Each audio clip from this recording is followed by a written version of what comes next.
what's your style? What's your style of training, and who's the kind of athlete that you So want to look, work with? that's a good question actually.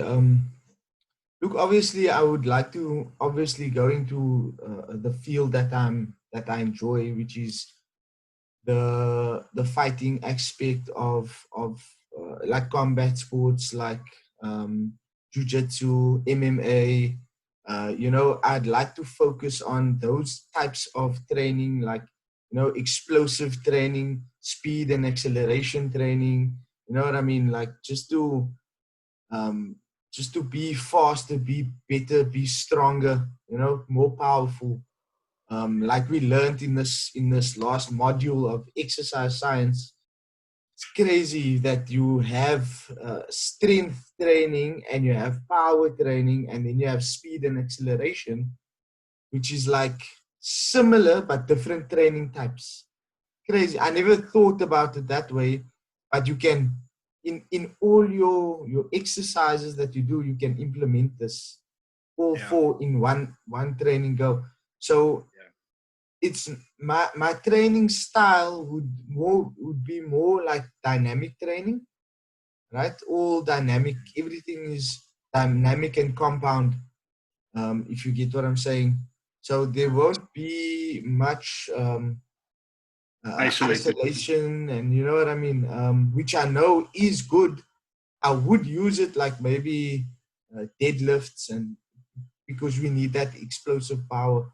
So I Yeah, think more on the lines of plyometrics, I'd look into that, and maybe expand my knowledge on those types of training, you know. mm, yeah. Um, So yeah, from a BJJ, you mentioned one of the people who had an influence on your fighting career was Chris Bright. Did you? but you see, how he actually had an impact on me was just his great way. You know what I mean? Like how he is as a person, and that's what got me.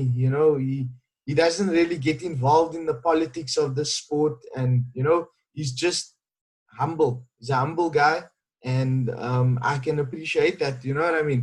That's one of the people I actually look up to, and I really admire the way he teaches his students. You know what I mean?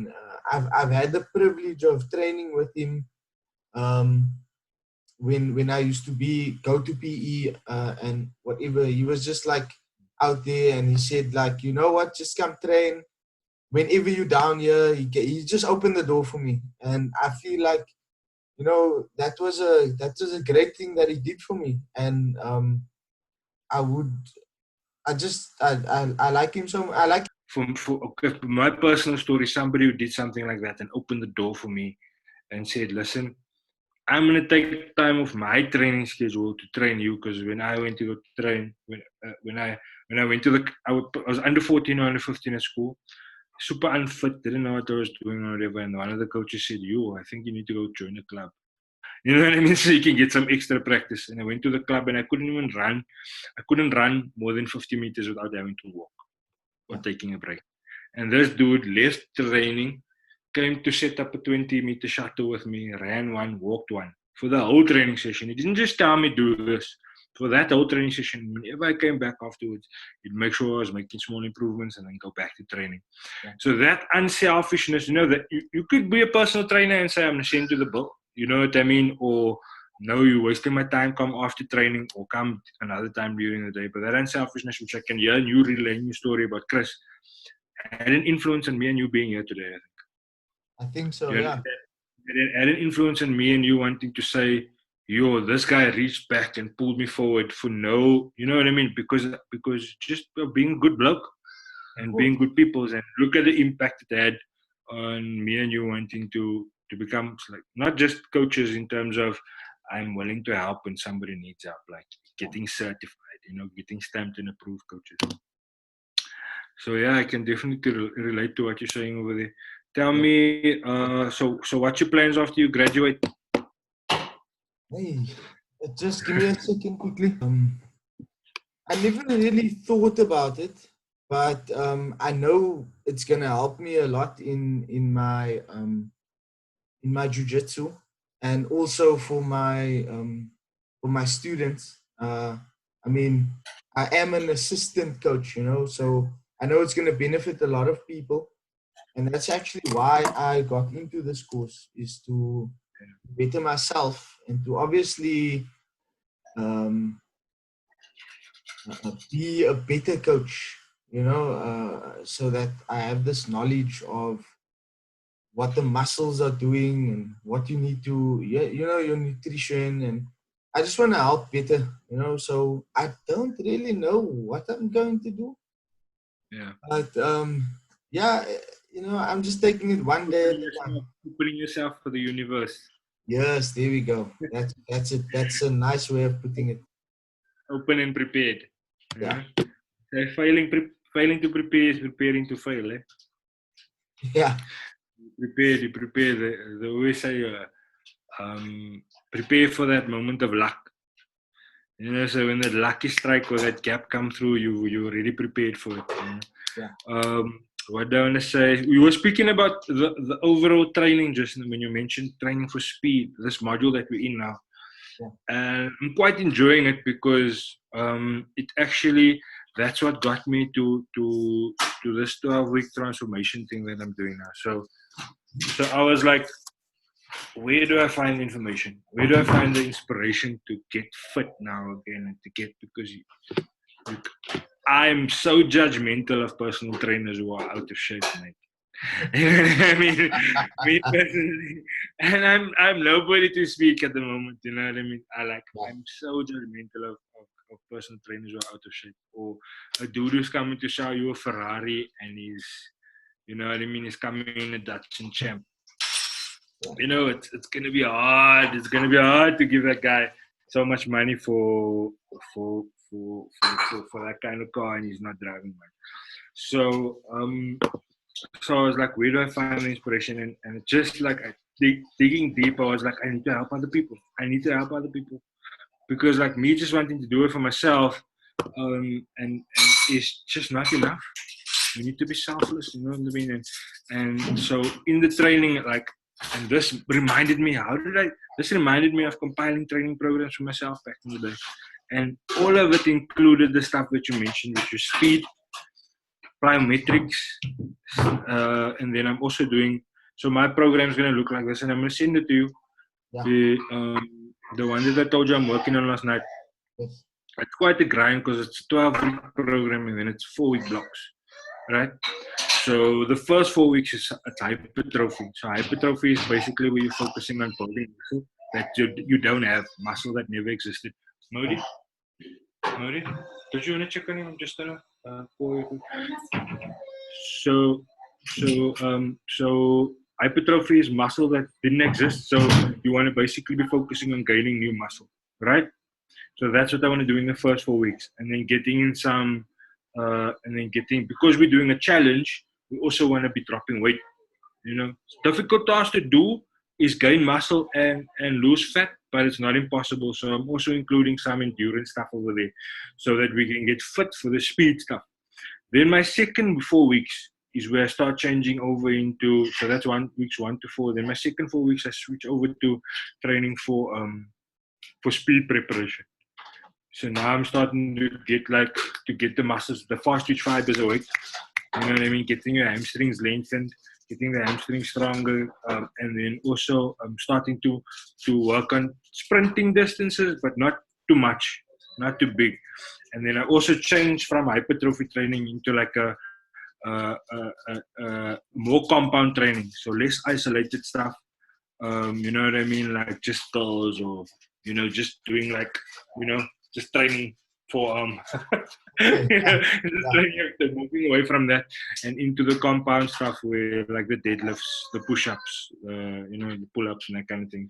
Yes. And then from there I then transition again to the next 4 weeks, which is now you're training like a full-on athlete. So we all normal people in this group that volunteered. We normal people, but after these 12 weeks you must be able to say, yes, I feel good, I can go play hockey again, or I feel so good I can go to CrossFit now, you know what I mean, or I feel so good I can go start training for triathlon.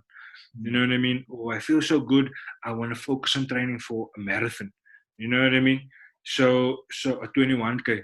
You know, so I'm not training them to be a sprinter or a rugby player or particular kind of uh, uh, specific athlete, but to lay a foundation for us to either part ways or stay together at the end of the 12 weeks and say, I can go and do anything I want to now. Rock climbing, whatever. You know what I mean? Faster, bigger, stronger. So yeah, so this course and having to work with people and coach other people, the spin-off is just already paying off. You know, it's already paying off. My wife's also bought into it.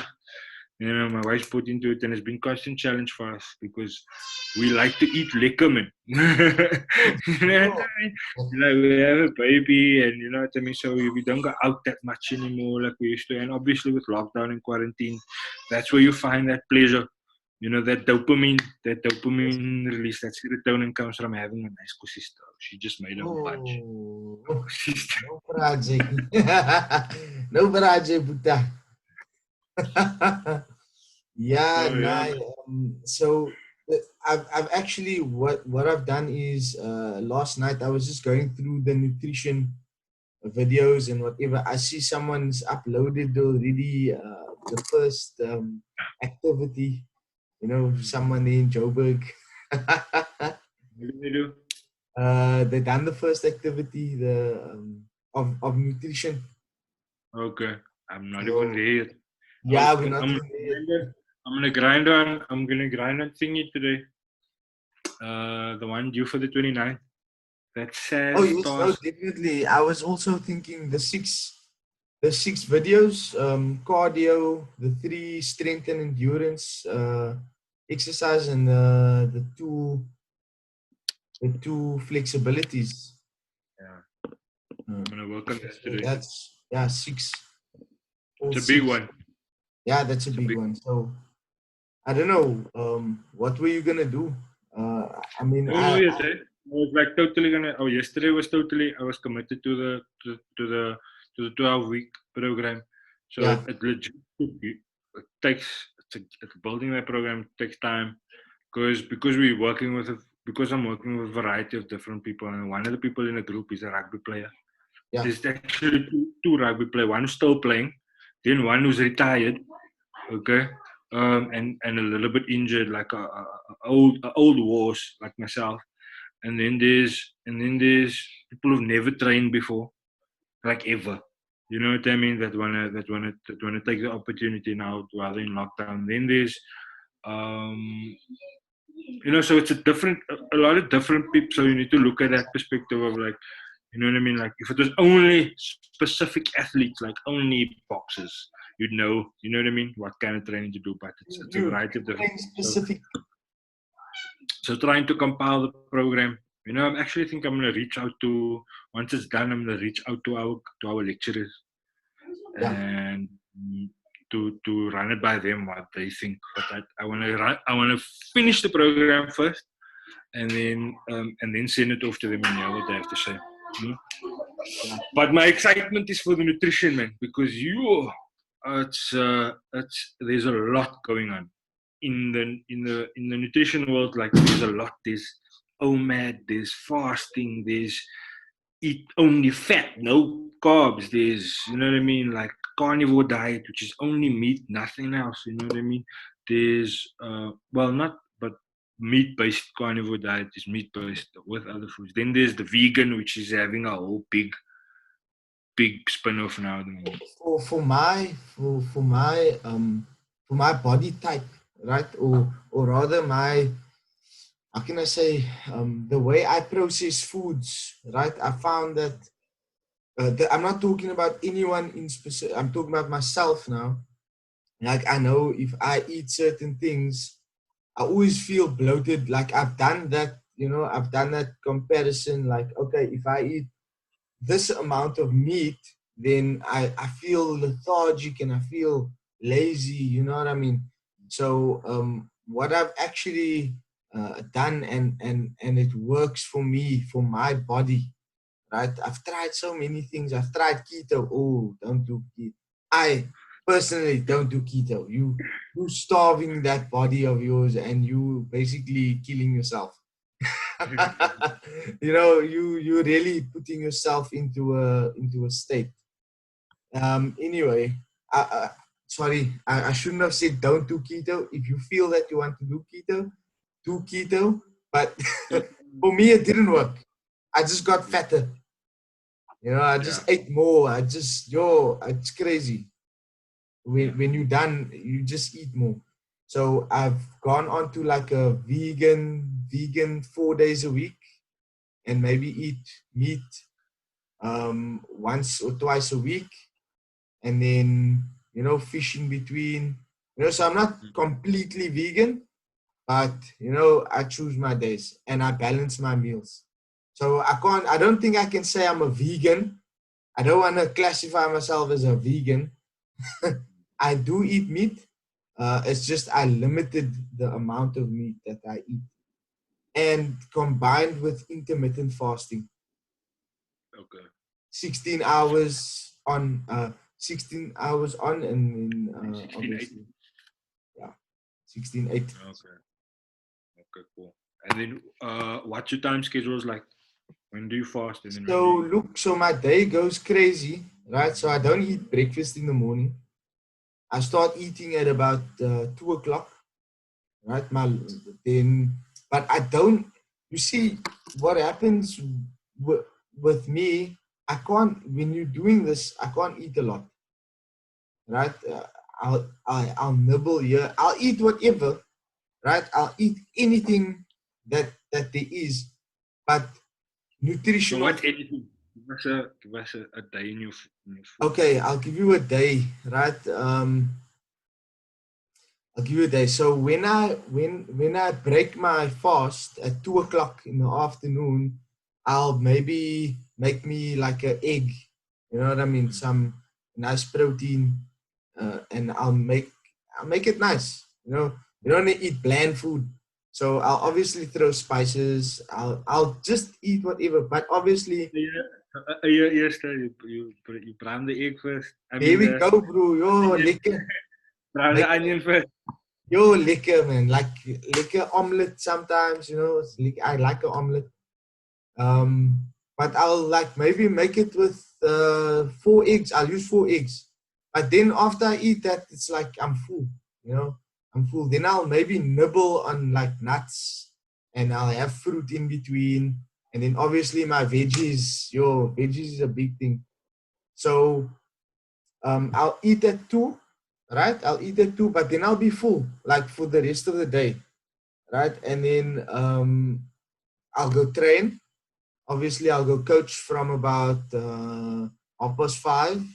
I'll go coach till about, the coaching stops for the kids at about 6, because it's 2 sessions. It's a kiddie session, then it's the juniors, then obviously the adults. That's when I start training, right?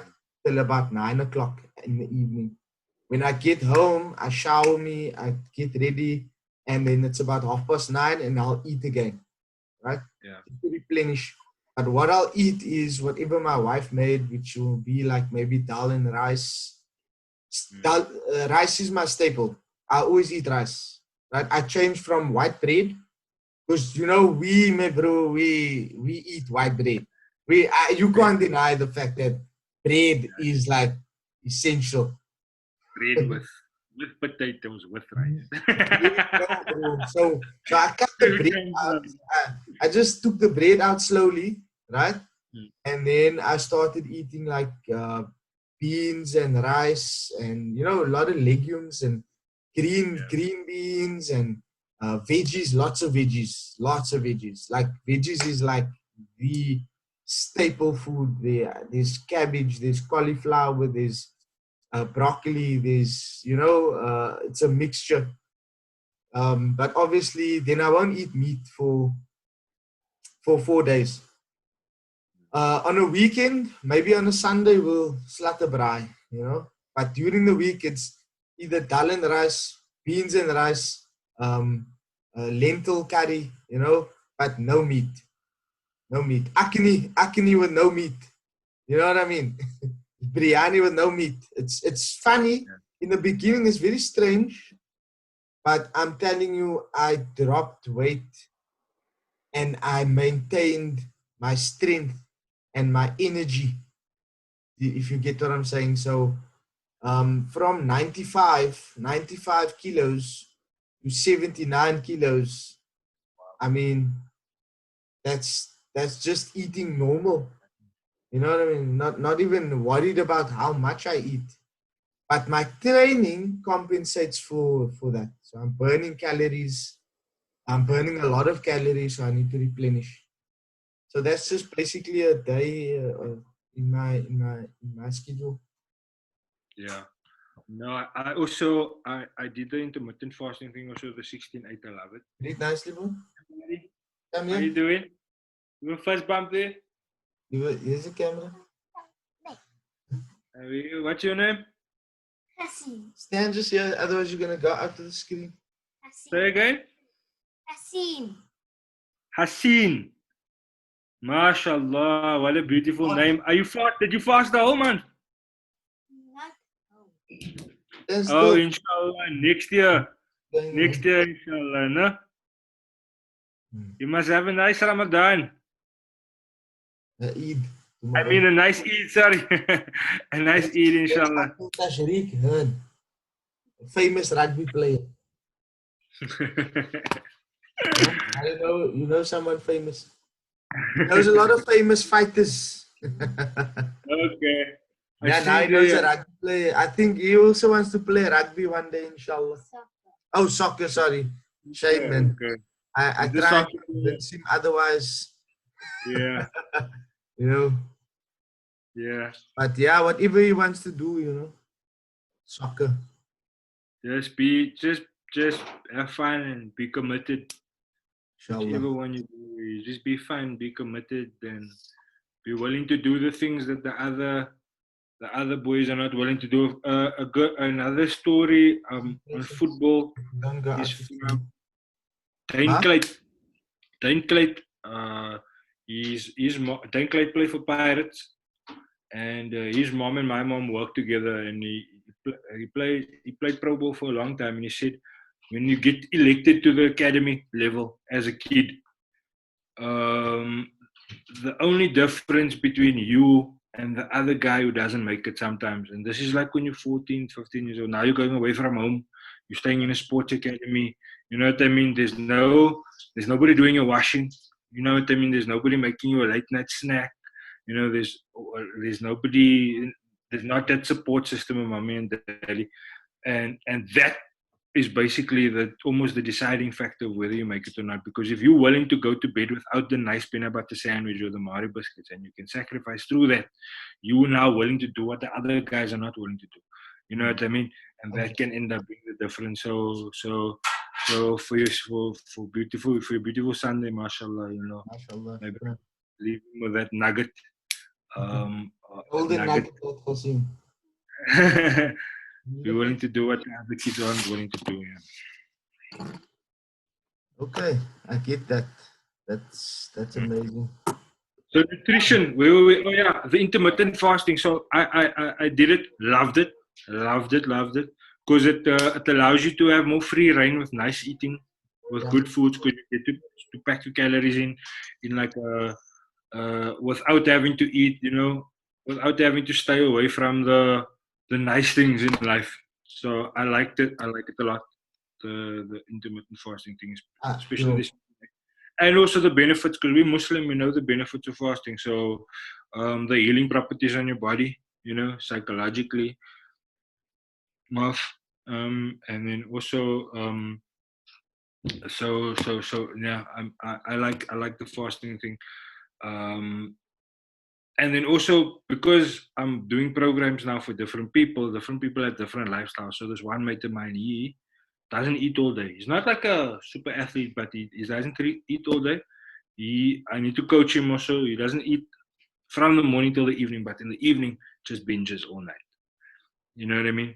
Just binges all night on like whatever luxuries, whatever. Just eat all the way. Now that whole fast doesn't count for anything, and the fact that your metabolism eventually adapts and becomes stagnant when you're fasting. Yeah. You know what I mean? So if you're not careful with fasting every day, your metabolism will adjust and say, oh, okay, so I can go to sleep from 6 o'clock in the morning till 6 o'clock at night. Then I only wake up at 6. And that's not what you want. You want your metabolism to be grinding all the time, because when your metabolism is activated, you're burning calories. You know what I mean? So how do I now compile a program for him, eating program for him, uh, to sort of adjust it to his life? So I was thinking about the fasting thing, but doing OMAD, which is the 1 meal a day. You know, so because he likes to eat liquor, and the kind of food you eat is important to him, I'm basically busy looking into OMAD and how do I build a food schedule for this guy who wants to be able to eat like munchy food. It's the munchies basically that got him like that. You know what I mean? It's the munchies that kicks in. So there's no self-control. And the second thing is, once you start, when you have munchies, you don't stop. You know what I mean? No? Of course. You don't stop. So we know that. Is it? Yeah. Listen. So the thing is, I feel like, you know, for a guy like that, I just feel that he needs to add more nutritional foods, other than, you know, chips and chocolates and luxuries and whatever. Because that is gonna get him in the hospital. You know, so he's a former athlete, but he also got injured bad in an accident. Okay. And so you can't be as active as he wants to, but he's getting there. So he knows the importance of it. It's just the self-control, man. And that's something that's out of what we can do as coaches. You know what I mean? Yeah, we can just give you the plan. You know what I mean? If you don't stick to the plan, now the cool thing is got a support system. So the way I'm looking at it is, if we can build a meal that looks like flippin' junk food. Yeah. It looks like junk, you know what I mean? It looks like, what's a junk? A pizza, you know, layered with cheese, a geba. You know, if you can build a Gatsby, but it's calorie dense, meaning he's getting all the food that he needs in there to be able to stick to the program. Number two, he's getting his macros.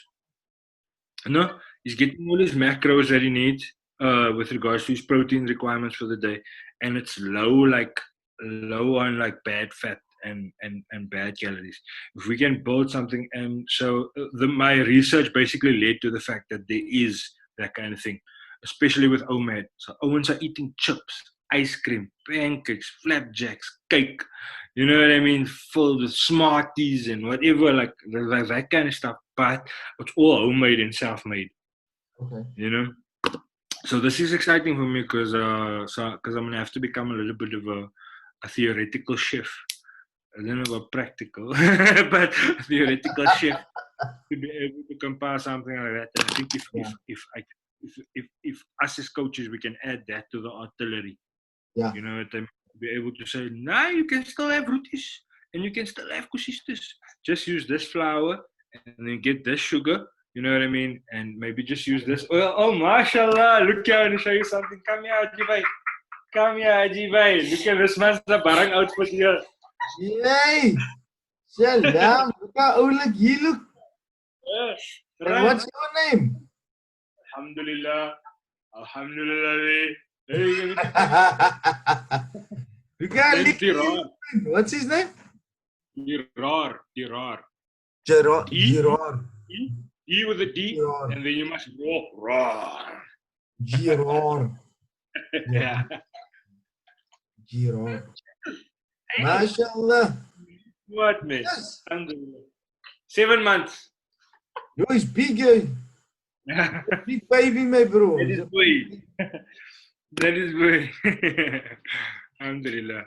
Alhamdulillah. MashaAllah. Jazakallah.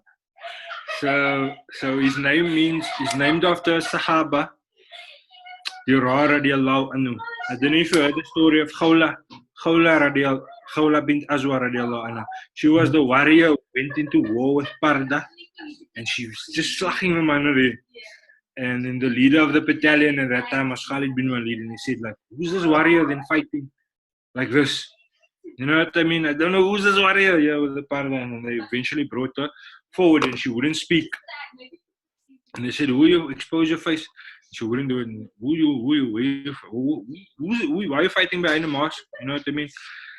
And eventually she spoke, and she said, I'm the sister of so-and-so. They captured my brother, and I came here to come rescue him. Because this fighter was Dirar, you know, that they captured, and this was his sister. And Dirar radiallahu anhu, let me tell you a quick story about him. His name means fierce warrior. What is it? Girar or? So it's D. Okay. H. D. Dod. Is it the Dod? Yeah. Girar. Okay. Yeah. And then I always say, you must say D and then raw. Like raw. so Dirar, a youngster, and he's part of the battalion of Khalid bin Walid radiallahu anhu. Khalid bin Walid. Yeah. The sword of Allah. My favorite warrior. Yeah, the sword of Allah, one of the best generals and leaders, even in non-Islamic books up until today. War, bro.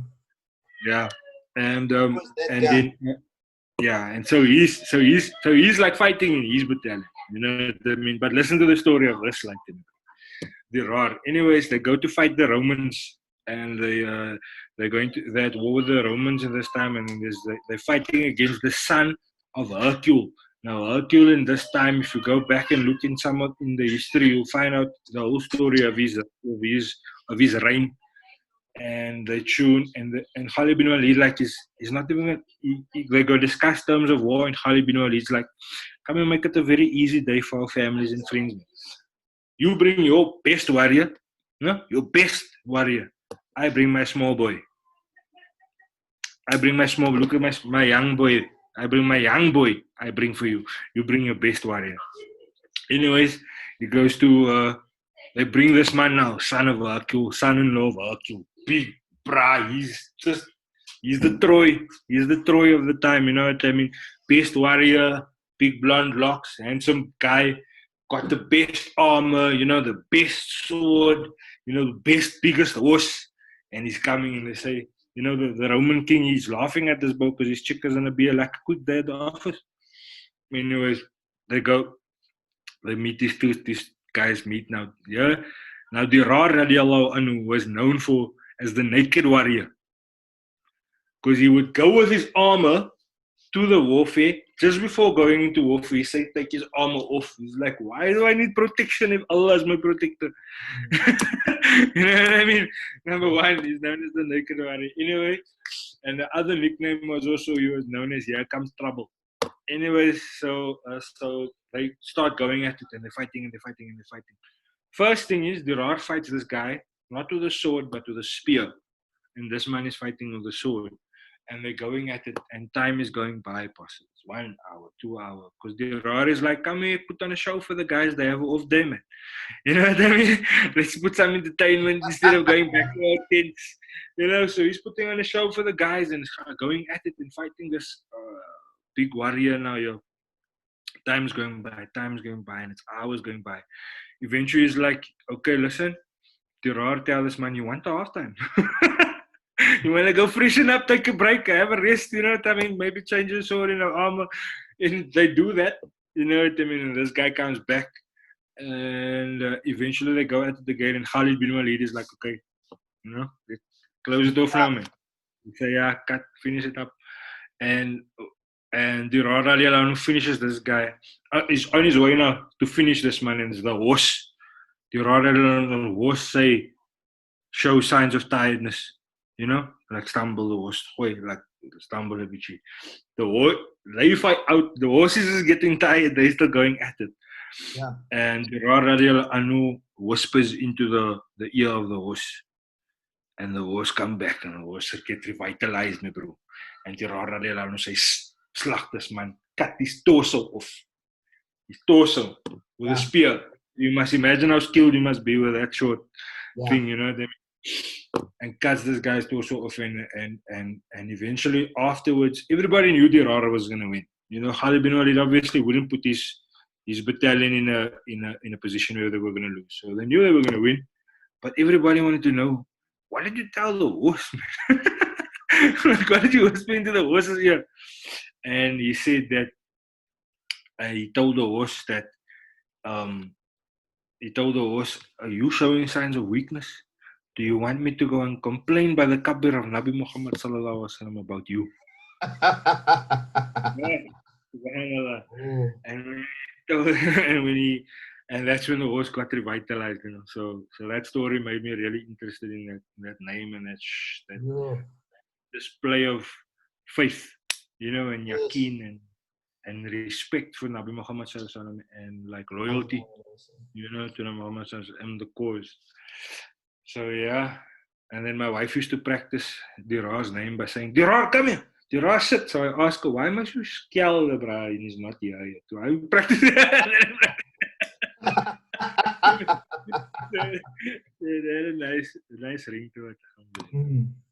Nah, I chose Haseen, not Haseen, Haseen with a sod.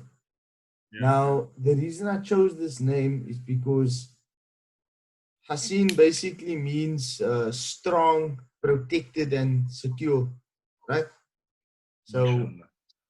he's a protected guy, and also if someone says it wrong, right, without the sod and says it with the scene, it means handsome. You know, a lot of people will, you know, it's two good meanings. Yeah. So a lot of people will mispronounce that name.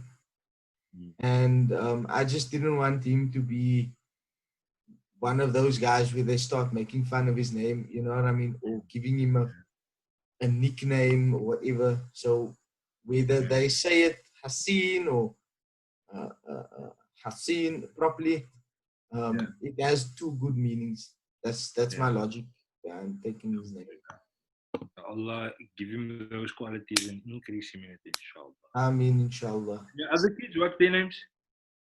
Hania, and Halia and Humaira. You know Humaira. Oh, yeah. You know Humaira. That's my eldest, yeah. And then, yeah, obviously Humaira means blushful, redness. And it was one of Nabi Muhammad sallallahu alaihi wasallam, Aisha radiallahu anha. It was her nickname, you know.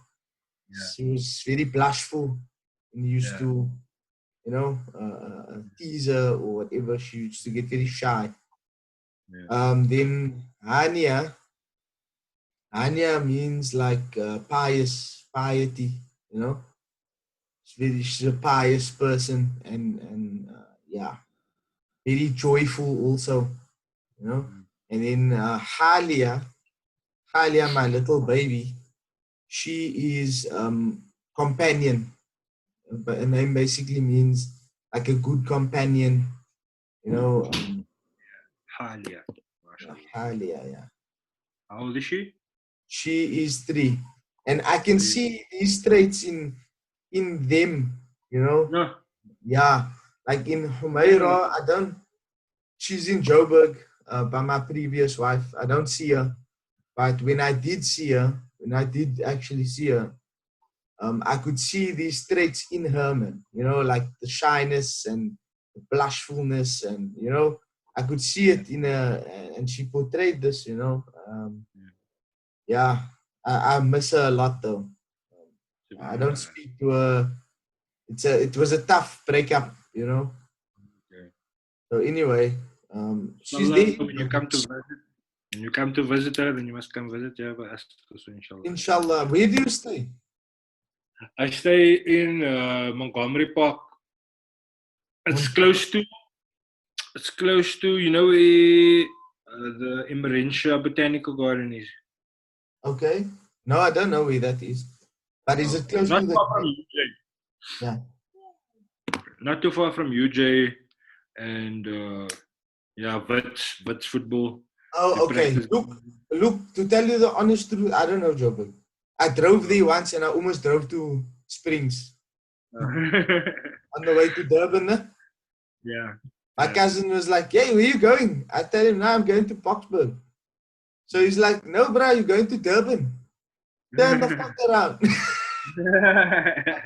Yeah, I'm like, been bro. I still operate the GPS. Nah, but I was on the GPS. Look, Oh. where my family stays, I have family in Lenasia, right? Oh. I don't know what extension. I think it's extension 1 or something like that. I don't know. Okay. So, so then I have family in Eldos. I don't know if it's Eldos or Bushkoppies. You know where Bushkoppies is, no? I know Aldous though. Yeah, it's close to. It's like there. It's like right there. And then I have family in Santon and what's it? Where is that? Edenvale. Yeah. Edenvale. Yeah, I have family there. So I just know how to get to what's that mall there in Lenasia? Flip, I don't know, bro. Yeah, anyway, it's that mall, and I know how to get to the Glen. That's it. Okay. And now Boxbird, because there was a boxing club there, whatever that I wanted to go see. Okay. So that's At all. least. But yeah, if I do come, I'll definitely make it. That man's gym, Mike. That Mike Bryce gym. What's his name? That coach. I think it's that guy. It's because I knew someone here in Cape Town. Hassan, boy, make it soft, please. Very soft. I'm busy in a meeting. So yes, I think it is Mike's gym. He has a couple of champions out of the gym. It's like a community. It's like a community thing. No? Yeah, Oh, not. Yeah, so I went there. Yeah, I only went there because a guy from Cape Town told me, look, my friend is there, go see him. If you need to train down there. Dude, training in Joburg is no joke, bro. It's like tough, you know what I mean? It's like, I'm looking for oxygen, bro. Like, you know I'm fit. I know I'm fit. Close that doors, please, boy. Both the doors, both the doors. So yeah. You just doesn't fill up. The lungs just don't fill up. Yeah. No, I try look for oxygen, bro. It's like I'm training. Like I know for a fact I can go like 12 rounds on the pads or even longer. You know, a few hours on the pads. When I came to Joburg, bro, I was like looking for air. Like 2 minutes on that pads felt like forever, bro. Like, I couldn't. I was like, what's the time? It's like, how many hours has passed, you know? Because I'm like, can't breathe anymore. Bro, it's tough. I won't lie to you. I actually enjoy that kind of training. Because it actually pushed me. When I came back to Cape Town, I was like different, you know? Yeah. I felt different. I could breathe more. Yeah. More lung capacity, yeah. Yeah, brother. Anyways, what else would you like to chat about? Because I need to sign off soon. Yeah, no, definitely. Me too. No, look, I just wanted to know what exercises you're gonna do for this this is not gonna be in the recording. No. I'm gonna I'll out whatever. You know, I'm just gonna take little bits. I'm gonna make a very short little thing, you know. You see, I like to do marketing, you know. Yeah, this will be good for me also. Just be sure to tag me. I will do. You should also make an edit and then take out the chunks where you're speaking about most of the whatever, you know what I mean, where you basically speaking about things you think people will want to hear about and whatever, and use it as a tool. I'm gonna look. I don't know. I'm gonna definitely see your Are you on Instagram? Yeah. Let me add you quickly. Stash McNuggets. Nee, you, bruh. Nee. You are...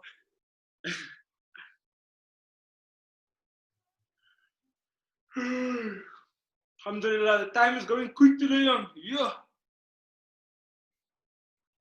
Get another day for some. Let me just... For your wood. Yeah, nah, time is going quick. Where is... Yeah, search. No? You're gonna fast 6 days of Shawwal? Yes, definitely. I do it every year. Yeah. My God. So straight Look, after when did you start? Straight after Eid. Eid, then I slat him the 6 days. Next day, same time. Or is Eid Same like time. same time, no? It's maybe sometimes it depends on how I feel, man. Like I'll do 2 the first week, then 2 the second week, and then 2 the third week, like Yeah. that. Or I'll just do it all one shot because I'm already in a. I'm thinking about doing one shot somewhere while we're in lockdown, yeah. Nah, Do the man, same routine. it really makes sense, man. It's like because you're already on a roll. You know what I mean? You didn't. Use the You know, momentum. yeah, now you Allah's eat, giving you that opportunity. so just take it. Yeah. Check your, the other question is, when do you train? Before breaking fast or during the day? Doesn't matter when I train. I train at any time.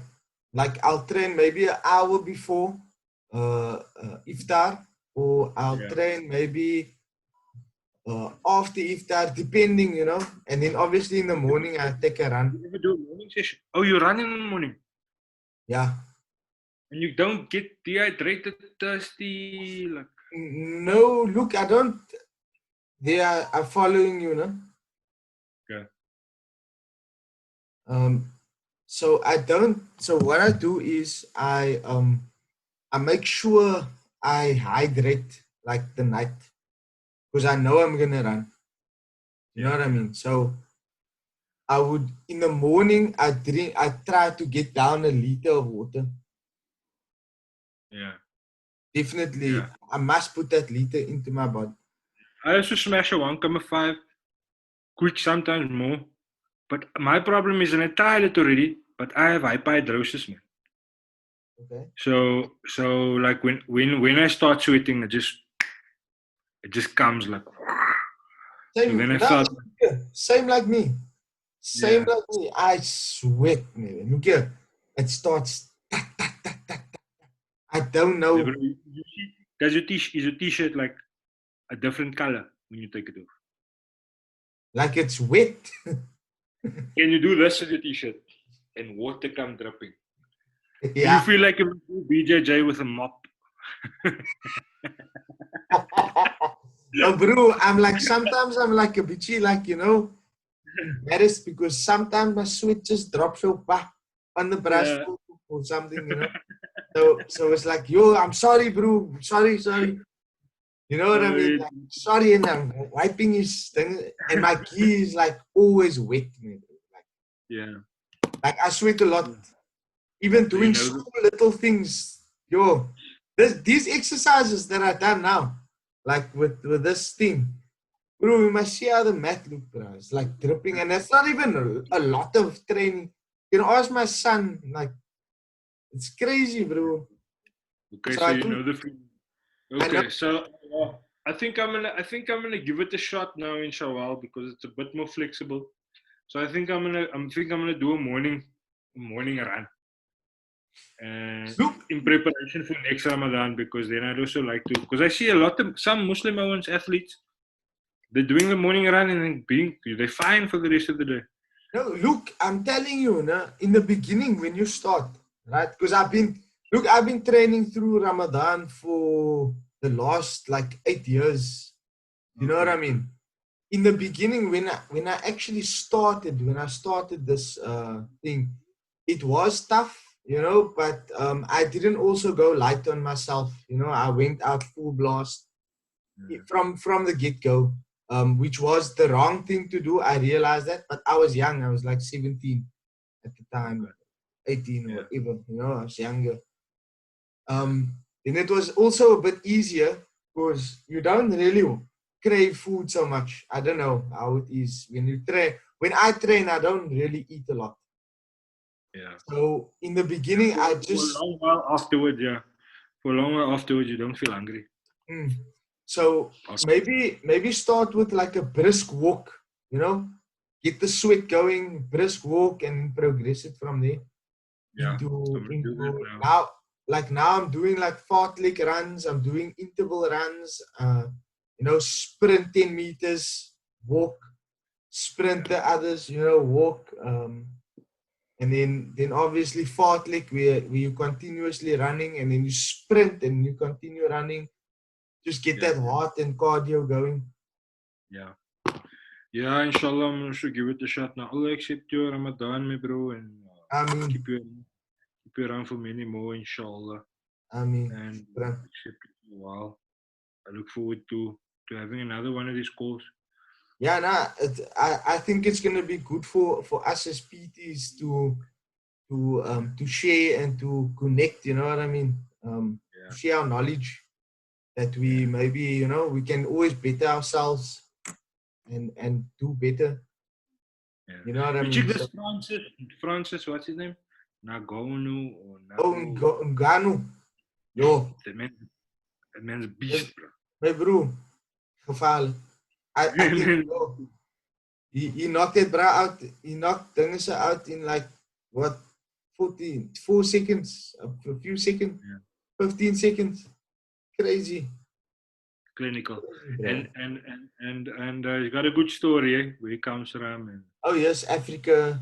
He comes from poor Africa. You know, not a wealthy guy. Also, I added you to the group there. I see that. Just so that you can, if you want to see how I do things, I'd like to also in the future when you're working with fighters or whatever, you add me on your group to see how you deal with them in case in the future, so I can learn how to deal with different kind of athletes or so, man. Oh, definitely. Yeah. I appreciate that you added me to a group. You see, the way I see it, you are ahead, right? You proactive, which is good. I'm still struggling with that. Look, it's in my head, you know what I mean? I'm still struggling with the fact of just doing it, you know what I mean? Like adding people there. I'm still, because like I told you, in Cape Town, it's a bit funny, man. You know what I mean? Like the politics here and whatever, they're like, hey, what do you know? Now my thing is, what do I know? Right? You don't know what I know. That's my whole approach to these people. For me, it's like, again, even if somebody come with that attitude, what do you know? How can you want to coach people? Look, the more successful you become, the more haters you're going to get, bro. You know what I mean? The more successful, the more haters you're going to get. And Nelson Mandela always said there's no honor to be found in playing small. You know what I mean? There's no honor to be found in playing small. So even if a bra come to me and he's a seasoned expert at this thing, and I'll be like, okay, you teach me, man. Because I'm actually out here because I have a teachable attitude. You know what I mean? I want to learn. So you teach me and you help me to compile and to go into the direction that I want to go by helping the guys who know nothing. Instead of him hating, see if he has true hate against you, then you must just be like, you expected this, because the more successful you become and the more you portray your success, or the more you put yourself out there to be tangible to the person who needs your help. The more you put yourself out there to be tangible to the person who needs your help, the more hate is gonna come your way, my bro. And I've also got self-esteem issues. You know what I mean? Like, it might not seem like that, but I also have self-esteem problems and think a lot of things. You know what I mean? And don't want people to know my vulnerabilities and how, and I also care what people think. It's a human trait. You know what I mean? But I'm also so extreme now in that thought that, like, I affirm all the time that I don't care what people think. I affirm it. But I also affirm to people who are important to me, like wife, family, son, mother. You know what I mean? How important it is what you think of me. Because that is actually all that matters. If you can see I'm pushing through and I'm fighting, and I'm trying, but I have no money in my bank account. You know what I mean? Or I'm pop, or I'm tired, or I'm a personal trainer, but I don't know anything about training, or I'm trying to be a businessman, but I don't know anything, but I'm pushing. And you, my mother, and my wife, and my child, and you guys see how hard I'm pushing, and I get the respect from you for the trying. That makes me happy. But if other men come and they say, yeah, but you didn't know, what are you, my bro? You didn't know nothing about business, or you don't know nothing about BJJ, you never fought in EFC or UFC before, what? How can you only coach people? Then I'd be like, yeah, it's all right. It's not going to stop me from doing it. Or come you coach, ne? I'll get the mentor. Yeah. Then you coach. Work together. Work together somewhere. You know what I mean? Yeah. So to that extent, I'm beyond that. And I think like it's just life that got me to that point because I didn't start off like that, bro. I was like, okay, now this is not for me. Let me find the other thing I'm good at. If somebody says something like that, this is not for me. Maybe I must just stick to what I'm good at. Well, I had the same approach like you had now. Like what you just said now, that's me. We the same. Like, like the pet shop didn't work out, so I was like, fuck, let me try something else. You know what I mean? Like, yeah, I didn't fight for it, man. I didn't fight. I didn't want it hard enough. In other words, the important thing is with changing the decision so much is that you now have a responsibility to you and to your family and to everybody that if you're going to keep changing, bro, that in that changing of things, one of those things becomes successful. It must. You know what I mean? It must. You know what I mean? It has to. It must become successful. And for me, because I get a second bite of the cherry and I lived my dream and I'm getting to live my dream again now with something else. It needed to be something I like and enjoy. Otherwise, I'm alright staying in a shack. I'm alright not being known. I'm alright, you know what I mean? People talking kak about me. I have Ayatul Kursi and I have Surah Waqiah and Yasin. And Allah promises me that if I read that bow, I'm never going hungry. So what? You know what I mean? So what? All you need is food at the end of the day. You know what I mean? Food and a roof over your head. You never reach poverty if you read those surahs. So that teaching of what is taught to me there immediately eliminates dunya and what people is going to say, you must have all this dunya to be seen as successful. That eliminates that. You know what I mean? So don't care about dunya. Then there's this thing of like purpose. You know, my purpose, me knowing that I'm not willing to settle to not be amazing. I have to be amazing. You know what I mean? Like amazing at something. So then there's that other side that actually keeps me going and drive. So it will cause a lot of conflict. It causes a lot of conflict for me, that way of thinking, because a lot of people I've done business with and dealt with in business, the driving force is money, man. You know what I mean? And I've seen what money does to people. You know what I mean? It's not. The only problem is now, the problem that you have of, I need to go to a government hospital with my lighty. You know what I mean? But I'm doing what I'm happy with. I'm doing is the fact that you need to take a whole day of work. You need to go sit there. You need to sit in a long queue. You need to do that. The bro is going to the paid hospital. He's sitting in the car with a cocaine problem with a gun in his mouth because he can't find happiness. You know what I mean? So you're gonna have problems either way. So you pick your struggle. So with regards to a mu'min and a believer, my bro, dunya and money is not on the list of a mu'min and believer and a follower of Nabi Muhammad sallallahu alaihi wasallam. But it doesn't give you the excuse to be complacent. You know what I mean? To be complacent and to be a layhat and to not commit and to not go out there and work till you collapse. You know what I mean? At your dreams. So that's my perspective, and Allah Subhanahu wa Taala always comes through, bro. Always. When that's the basis of living for Nabi Muhammad sallallahu alaihi wasallam, and that's your maqsad, and to want to die and to go out and like even a bayan I was listening to this morning, Sawar time, that spoke about and I needed that motivation again to be able to keep staying up after Fajr. Because I've been enjoying it. Because I grind from after reading Yasir and making dhikr, then I'm grinding at time in the morning, and other people still gone back to bed or sleeping. You know what I mean? And he was speaking about how Nabi Muhammad said, "Don't go sleep, man. Don't go sleep." You know. So the secret is in the Sunnah. You know what I mean? All the messages are there in the Sunnah. When you go sleep after Fajr, do you know what vivid dreams you get? Yo, bro, I had some crazy dreams, bro. I know, bro. And it feels so real. I know. It's weird. It's really weird, me bro. It's hectic, that thing.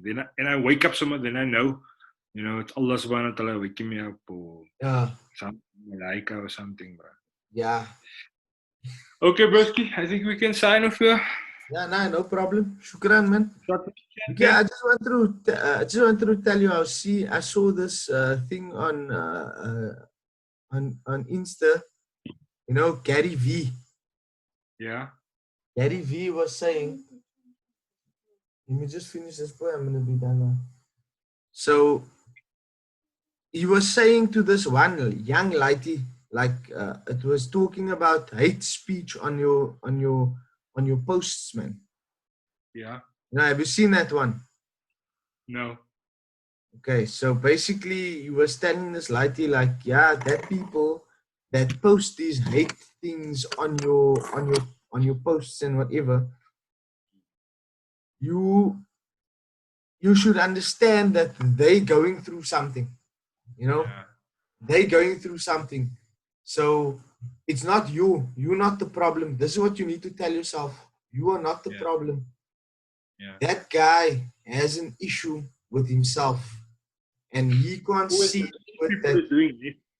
People who's doing less have time to comment on your stuff. Like, you know what I mean? Yes. Yes. So, I don't even have time to go through people's posts, bro. yeah. The reason why I'm struggling with TikTok and with Instagram and these things is because I'm not like an enthusiast. I need to go Google how to do it. You know what I mean? Like you know what I mean? So and it hasn't always been that way. You know what I mean? Because I had a lot of time on my hands before. But now that Gary V is like saying, keep yourself so busy with making the post, you don't have time to check out other people's posts.